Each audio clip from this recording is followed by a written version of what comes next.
তোমাকে লিখব লিখব করে আর লিখা হয় না। কলিকালের ছন্দের মতো বীণা আর বাজে না। ঝরে যাওয়া ফুলের পাপড়ির মতো হাসিরা সব উবে গেছে।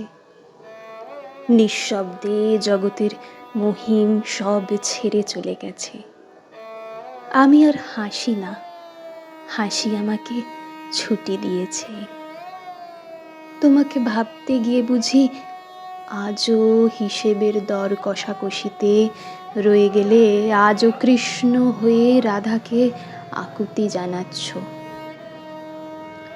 এই আকুতিও একদিন শেষ হবে, মিনতি ভরা হাত দুটো তোমার দিকে ধাবিত করবে। মৃত্যুর পরপারেও বুঝি আমায় খুঁজবে। খুঁজো না, আমি নেই, আমার অস্তিত্ব আর কোনোখানেই থাকবে না।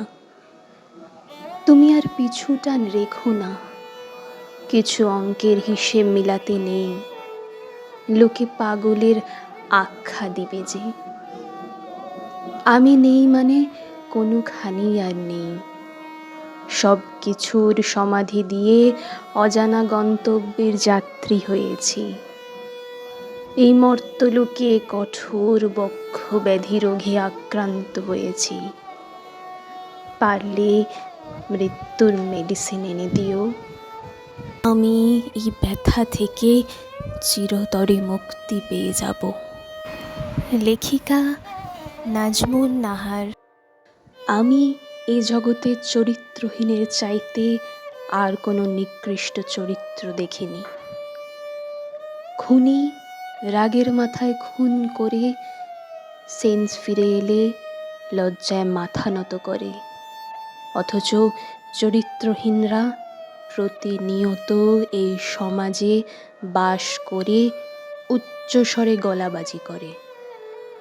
ওরা কি আদৌ নিজেকে মানুষ মনে করে? ওরা কি আদৌ নিজের আত্মা বেঁচে আছে বলে ভেবে থাকে?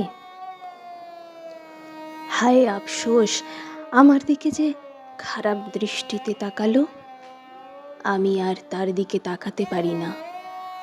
ঘৃণায় আমার চোখ অন্ধ হয়ে যায়, অথচ আমার কত বোনেরা সেই ধর্ষকদের নজরে বন্দী হলো, প্রাণ পর্যন্ত দিল।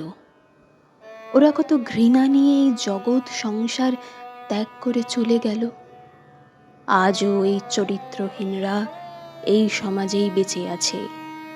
ওরা বেঁচে আছে প্রতিটা স্তরে, প্রতিটা অঞ্চলে, প্রতিটা পাড়ায়। ওরা বেঁচে থাকবে যুগ যুগ ধরে, বহমান জীবনের মতো চিরকাল।